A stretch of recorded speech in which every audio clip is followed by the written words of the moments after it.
m'appelle Thierry Lemeur, donc ça fait 15 ans que je suis à Mayotte. Je suis donc pilote maritime depuis 2000. Le job du pilote maritime, ça consiste à guider les navires à l'entrée et à la sortie des ports. C'est aussi, une fois qu'on rentre dans le port, manœuvrer ce navire pour l'accoster à quai en toute sécurité.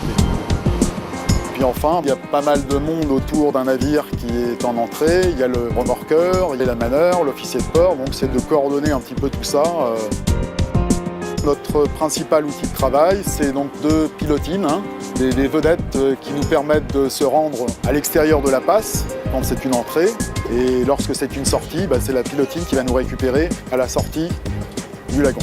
On appareille suffisamment tôt pour être à l'heure au point de rendez-vous, qui est donc la station de pilotage pour Mayotte, donc à 2005 à l'extérieur de la barrière de corail, à l'extérieur du lagon. Donc, la vedette de pilotage arrive le long du porte-conteneur, qui est toujours en marche. Et donc le but du jeu, c'est de monter l'échelle de pilote et d'arriver rapidement sur la passerelle de navigation, de saluer le commandant, évidemment ça va de soi, et de prendre rapidement la route et la vitesse du navire pour faire en sorte que le navire rentre de façon safe dans le lagon et jusqu'au port.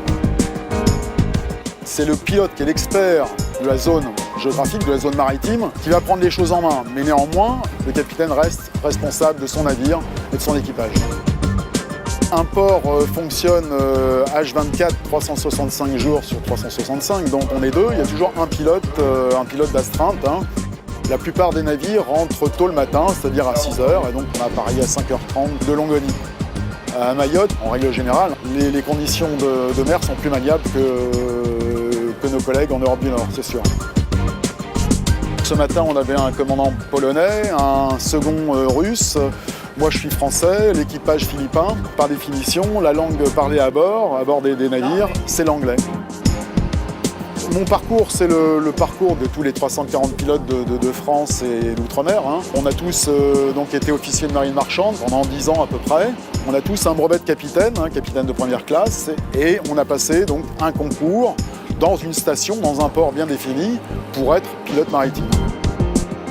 Le mieux, c'est d'avoir un bac scientifique et de passer le concours après son bac et de rentrer dans les écoles supérieures de la marine marchande. Après, par la petite porte, c'est de commencer peut-être par chef de quart, capitaine 3000 et gravir les échelons comme ça dans la marine marchande. C'est encore possible, même si c'est peut-être un peu difficile aujourd'hui. On a toujours des navires un peu différents. Les conditions météo sont jamais tout à fait les mêmes. Le métier est différent tous les jours.